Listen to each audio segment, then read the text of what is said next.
네, 이지스 자산운용 대체증권 투자 파트 강희선입니다. 말씀해 주신 거에 이어서 저는 약간 국내 시장에 조금 더 포커스해서 자금 조달 사례와 향후 어떻게 또 나아갈지에 대한 전망에 대해서 말씀드리도록 하겠습니다. 일단 뭐 K리츠 시장 현황에 대해서는 아시다시피 현재 뭐 시가총액 8조 원 정도 나타나고 있고 코스피 대비해서는 한 0.4% 정도여서 굉장히 미미한 수준입니다. 그래서 선진국이 보통 최소 한 2% 시가총액의 그 주식시장의 2%를 차지하는 거에 비하면 아직 굉장히 초기 단계이다라고 말씀드릴 수 있지만 그래도 18년도에 정부 정책이 드라이브를 걸면서 그래도 상장한 리츠들이 많이 늘어났고 그리고 지금 현재 평균 시가총액은 한 3,800억 원 정도로 구성되어 있습니다. 지금 저희는 이제 리츠 시장 발전 시기에서 우리나라가 그럼 어디에 있느냐를 글로벌 시장에서 어디에 있느냐를 봤을 때 저희는 선진국이 굉장히 리츠 시장에 성숙하는 거에 비해서는 굉장히 초기 단계이고 특히나 어떤 위탁 관리 리츠 위주로서 굉장히 초기 단계에 있고 보통 아시아에서는 싱가포르와 일본이 위탁 관리 리츠로 굉장히 성장한 국가이고 그리고 이제 미국도 이런 위탁 관리로 시작을 했지만 자기 관리로 많이 넘어간 굉장히 가장 성숙된 시장을 보여주고 있는 것이 미국이라고 볼 수 있겠고 유럽이 한 그 중간 정도에 위치해 있다고 보실 수 있겠습니다. 이런 상황에서 사실 각각의 위탁 관리 리츠나 자기 관리 리츠의 어떤 자본 조달 방법도 조금 다르고 그 자율성도 굉장히 다르기 때문에 이러한 단계 우리가 어느 단계에 있느냐를 파악하는 것도 굉장히 중요할 것 같고요. 이제 한국 같은 경우에는 현재 이제 유상증 계속해서 자산 규모를 늘려야 되는 입장이기 때문에 계속된 아마 유상증자가 계속되고 그리고 또 자본 구조도 다변화하는 모습을 계속 보일 것으로 예상하고 있습니다. 지금 뭐 저희 한국 상장 리츠별로 저희가 한번 자금 조달 예상 일정을 한번 작성해 봤고요. 아무래도 그 18년도부터 상장을 했다 보니까 또 특히나 펀드가 보통 그런 펀드 만기에 이렇게 대출을 맞추는 거에 비해서는 사실 이건 영속형 베이클이기 때문에 굉장히 그 만기를 짧게 가져갔던 부분이 있습니다. 그래서 부채 구조가 굉장히 단기로 짜여져 있고 만기 분산이 좀 몰려 있다 보니까 이렇게 리파이낸싱이 어느 정도 굉장히 좀 몰려 있는 그런 트렌드를 보실 수 있습니다.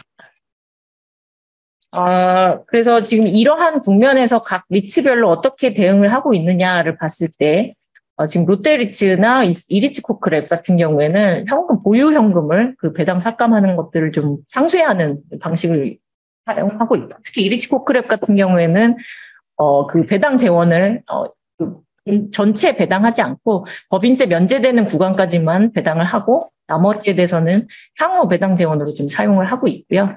NH올원이나 ESR 캔달 같은 경우에는 적극적으로 자산 매각을 해서 특별 배당은 향후 삭감되는 배당 재원에 분할해서 사용하는 방식으로 계획을 짜고 있습니다. 또 그 매각 이익에 대해서는 매각 이익에 대해서는 그렇고 매각 재원, 그러니까 매각 원금에 대해서는 이제 부채 상환에 혹은 선매 그 건에 대해서 사용하려고 준비 중에 있고요. 그리고 SK리츠 같은 경우는 일단 자본 구조를 좀 다양화시키면서 최초로 전환사채 발행을 했고.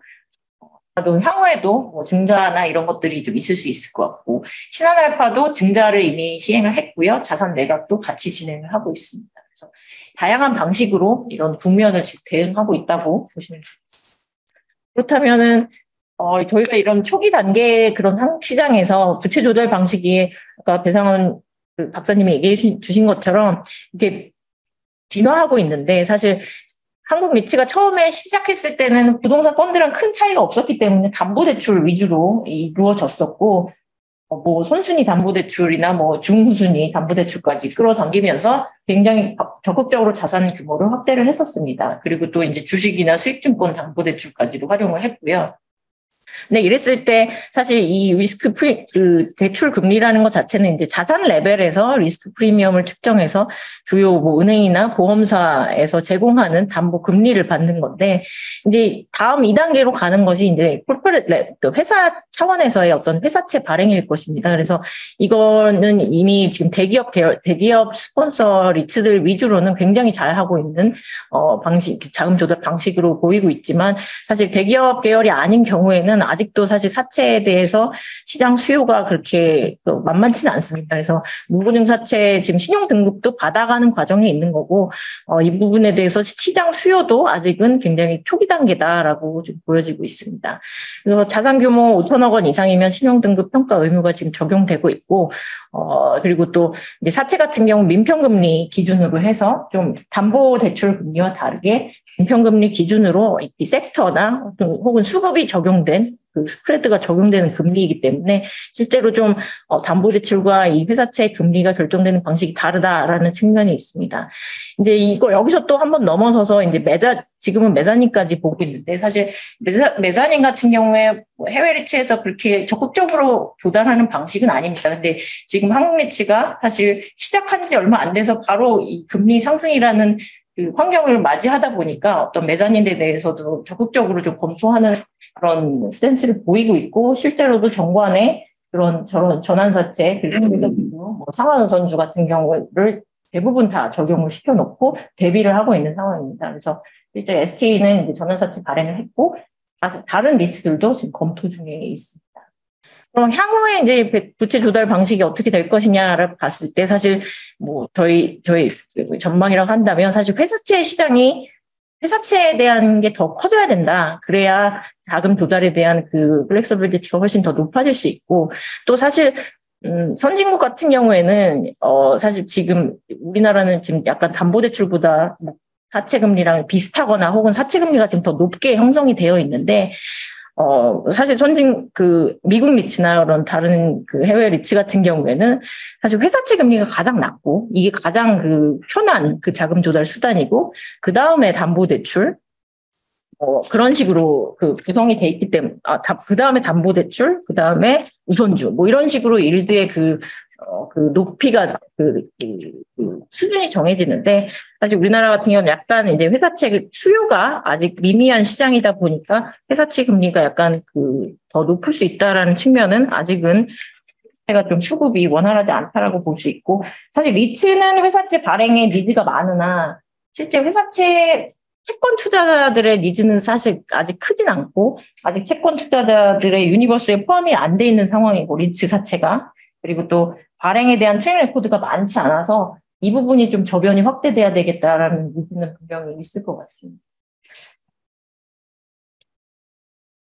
그래서 사실 아까 말씀 주신 대로 이런 리츠의 자금 조달은 사실 그 나라의 캐피탈 마켓 상황과도 굉장히 연계가 되어 있고 이렇게 미국처럼 그런 사채 시장이 굉장히 발달한 나라는 회사채가 뭐 그런 unsecured debt 자체가 훨씬 더 높은 비중을 차지하고 있고 이런 것들이 또 파생 상품으로 다시 재구조화되면서 굉장히 소화가 잘 되는 모습을 보여주고 있습니다. 그래서 우리나라도 이만큼은 아니어도 사실 채권 시장에서 어느 정도 리츠 사채에 대해서 좀 어느 정도 좀 학습이 되고 좀 투자 경험이 생기는 그러면서 투자 수요가 좀 발생할 수 있어야 되는 좀 환경이 필요할 것 같습니다. 그래서 지금까지 리츠들이 이제 뭐 신용등급 혹은 담보부 사채에 대한 신용등급을 받아왔고 지금 아까 말씀드린 대로 리츠는 굉장히 그 회사채 발행을 하고 싶은 공급의 니즈는 크지만 아직 회사채 시장의 수요는 그만큼은 아니다라고 보시면 될 것 같아요. 회사채 발행 사례 보시면은 롯데리츠, SK리츠, JR이 했었고 또 최근에 좀 있었던 게 이지스 레지던스 리츠에서 ESG 채권을 발행을 예정하고 있습니다. 그래서 100억에서 200억 수익률이 6.3% 지금 A- 등급인데 6.3% 나타나면서 사실 생각보다 그렇게 낮은 금리는 아니다라고 볼 수 있겠습니다. 그리고 또 이렇게 신용등급의 평가 요소를 보시면은 부동산 자산 규모가 굉장히 중요한 평가 요소입니다. 그래서 자산 규모가 그래서 이 리츠들도 자산 규모를 키워야 되는 그런 니즈가 굉장히 있고요. 그 외에는 그런 부채 비율이 굉장히 중요하고 이자 비용에 대한 상환 능력이 굉장히 좀 중요한 평가 등급의 평가 요소가 되겠습니다.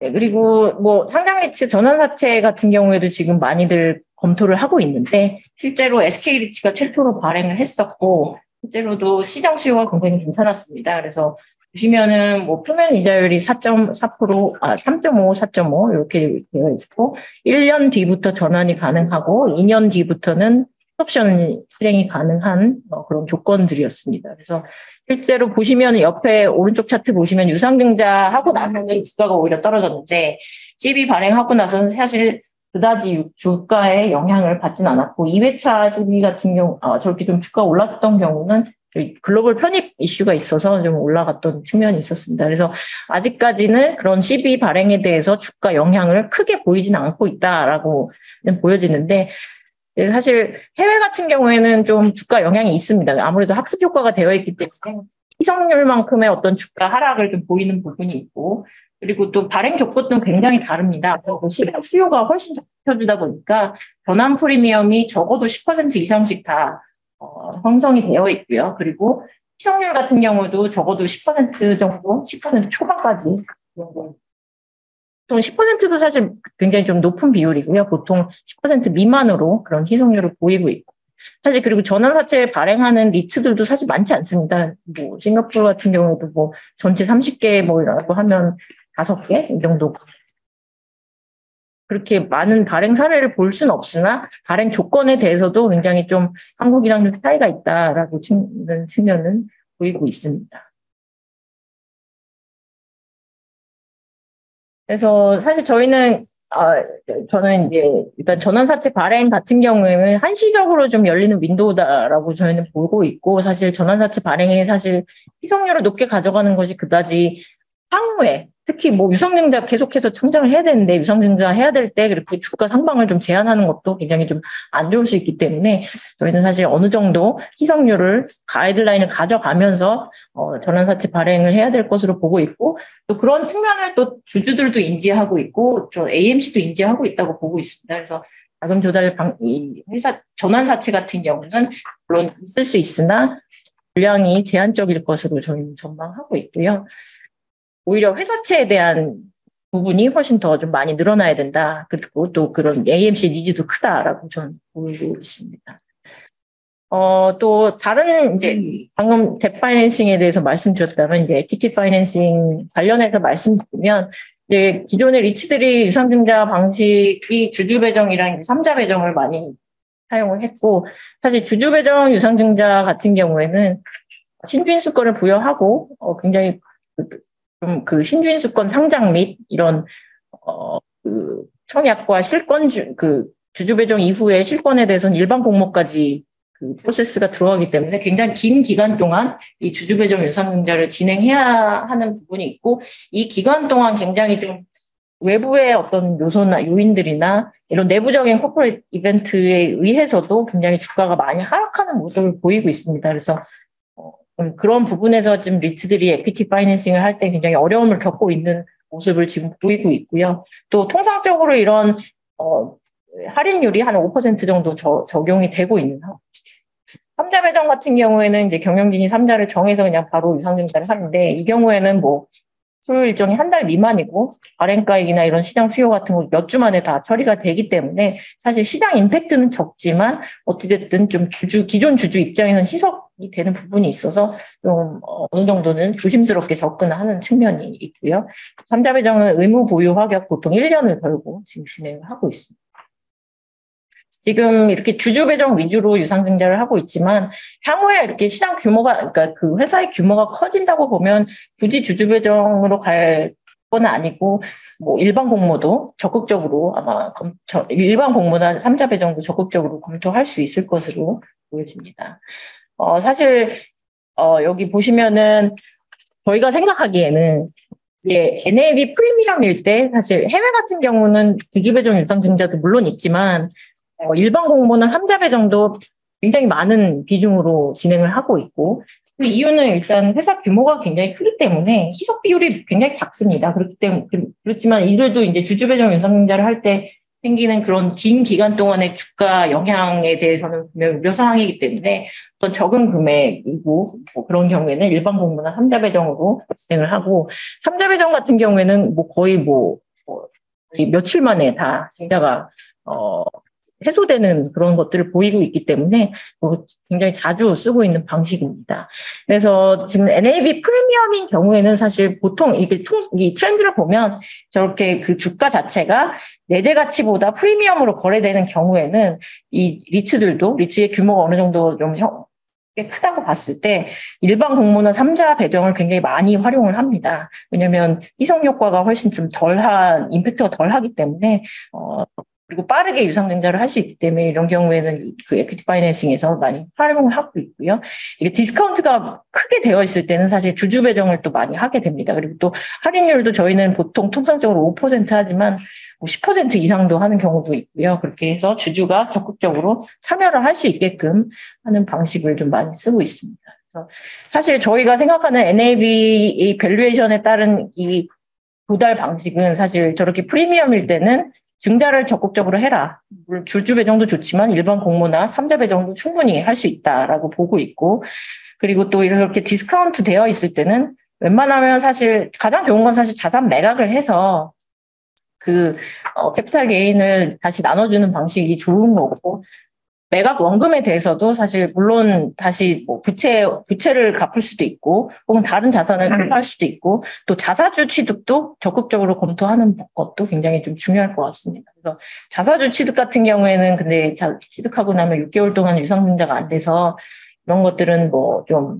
한국 리츠에서 지금의 상황에서는 적극적으로 검토할 수 있는 카드는 아니지만 그래도 분명히 가능한 방법이기 때문에 이런 것들도 활용을 해야 되는 방안이라고 보고 있습니다. 그래서 사실 한국 리츠가 아까도 운용 전략, 그러니까 에퀴티 파이낸싱이 키라고 말씀을 하셨고 이 운용 전략에 대해서도 적극적으로 소통을 해야 된다고 생각을 하고 있는데 이게 그러니까 사실 한국 리츠 약간 배당에 많이 포커스가 돼 있습니다. 사실 배당을 훼손하지 않는 방식으로 많이 소통을 하는데 사실 주주들 사실 이거를 이제 회사에서 스탠스를 좀 정하시면 좋을 것 같은 게 토탈리타를 추구하겠다. 이런 식의 그 소통도 좀 필요할 것 같습니다. 그랬을 때는 배당도 물론 중요하지만 이 NAV를 어떻게 해서 우리가 이 NAV 그로스를 가져갈 거냐라는 저런 그 자금 조달을 활용해서 NAV 그로스를 가져갈 거냐라는 것도 전략으로 소통을 하고 IR로 많이 해주시면 사실 훨씬 더 좀 주가의 부양에 도움이 되지 않을까 생각합니다. 그래서 실제로 지금 유상증자 했던 거 최근에 신한알파에서 했던 그 주가를 보시면은 확실히 그 주주 배정 유상증자 시에 1차 발행가액과 2차 발행가액에서 굉장히 큰 차이를 보여지고 있고 실제로도 지금 약간 그 부채 매매 같은 것들을 하면서 신주인수권 플레이를 하는 그런 측면을 보이면서 주가가 굉장히 많이 최근에도 굉장히 많이 하락을 했습니다. 그래서 이런 것들이 약간의 리츠 AMC 입장에서는 굉장히 좀 원하는 금액만큼 자금 조달을 못할 수 있는 우려가 있기 때문에 이런 것들은 좀 분명히 좀 우려사항으로 적용이 되는 것 같습니다. 근데 사실 이게 뭐 지금은 그렇지만 이게 부동산 시장이 회복하는 경우에는 이게 또 반대로 나타날 수도 있거든요. 그래서 특히나 최근에 이런 이슈가 있었기 때문에 또 이번 4회차 유상증자 보시면 6,100원에서 5,200원까지 떨어졌던 부분이 있었고 그 이후에 신상장하면서는 6,200원까지 또 다시 지금 상승한 상황입니다. 이런 그 주가의 큰 변동성을 보이고 있기 때문에 유상증자에 대해서 굉장히 좀 어려움을 느끼고 있는 부분이 있는 것 같습니다.